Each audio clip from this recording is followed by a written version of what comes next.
جب آپ برداشت کرتے ہیں نا تو اندر میں ایک طاقت پیدا ہوتی ہے، وہ طاقت آپ کی روح کو پرواز دیتی ہے اور اگلوں کے لیے تسخیر کا کام دیتی ہے۔ اور اگر آپ پھٹ گئے تو بم کے پھٹنے سے کیا ہوتا ہے؟ تباہی آتی ہے۔ جب آپ پھٹیں گے یا میں پھٹوں گا تو معاشرے میں تباہی آ جائے گی۔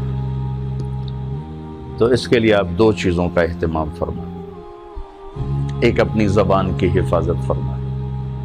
آپ اس 400 کے معاشرے میں کوئی غیبت کرنے والا نہ ہو، کوئی جھوٹ بولنے والا نہ ہو، کوئی کسی کو طنز کرنے والا نہ ہو، تانا دینے والا نہ ہو۔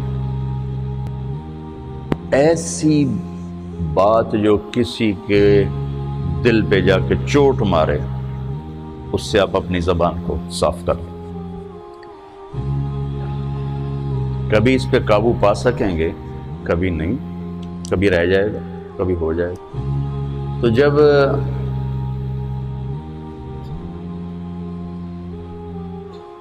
ہاتھ سے نکل جائے بات تو پھر اللہ نے ہمارے لیے توبہ کا دروازہ رکھا ہے۔ 2 نفل پڑھو، اللہ سے معافی مانگو، جس پر زیادتی ہو اس سے جا کے معافی مانگو، اس سے آپ کی مزاج میں ٹھہراؤ آ جائے۔ تو میں آپ سب سے یہ گزارش کرتا ہوں کہ اس معاشرے میں آپ اپنی زبان پہ قابو پانا سیکھیں، برائے میرا بہت فائدہ ہوگا۔ ایک زندگی گزری ہے، شام قریب ہے، تو پوری زندگی کے تجارب نچوڑ بھی اس میں شامل ہیں، اور تجارب نچوڑ کو گولی مارو اور دیوار پہ ڈال دو۔ میرے نبی کا فرمان اس کے لیے کافی ہے کہ آپ نے فرمایا کہ 2 چیزوں کی ضمانت دے دو، میں جنت کی ضمانت دیتا ہوں۔ ایک تمہارے جو 2 جبڑوں کے درمیان ہے، ایک تمہاری 2 ٹانگوں کے درمیان ہے، اسے پاک کر لو، میں جنت کا ضامن بن جاتا ہوں۔ اور معاذ بن جبل سے فرمایا کہ تمہیں پورے دین کا نچوڑ بتاؤں؟ کہ جی کیا؟ تو آپ نے اس حدیث کو میں نے پتہ نہیں ہزاروں لاکھوں دفعہ بیان کر دیا ہے، اور ہر دفعہ بیان کیا ہے کہ اچھا یہ ایسے کر کے کیوں فرمایا؟ یہ پہلے کیا، پھر کہا کف ھذا، اور کہا کس کو ہے؟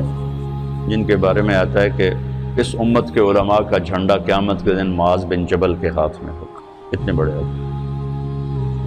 18 ہجری میں انتقال ہوا، 1434 ہجری میں اردن گیا تو ان کی قبر سے خوشبو آ رہی تھی۔ 1400 سال گزر گئے، ان کی قبر سے خوشبو کا آنا بند نہیں ہوا۔ اتنے بڑے آدمی کو کیسے سمجھایا؟ بچے کی طرح کہ معاذ اس زبان پہ قابو۔ تو آپ سب کو، اپنے آپ کو بھی کہتے ہیں،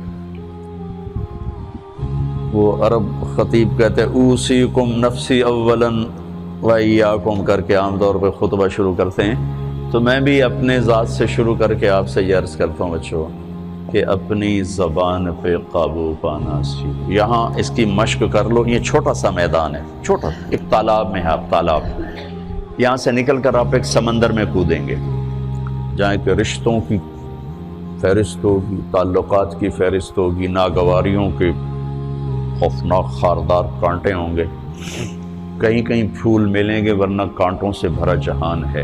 اگر آپ نے یہاں پریکٹس کر لی تو پھر آپ اس میدان میں جا کر انتہائی خوبصورت معاشرے کا فرد بن جائیں گے۔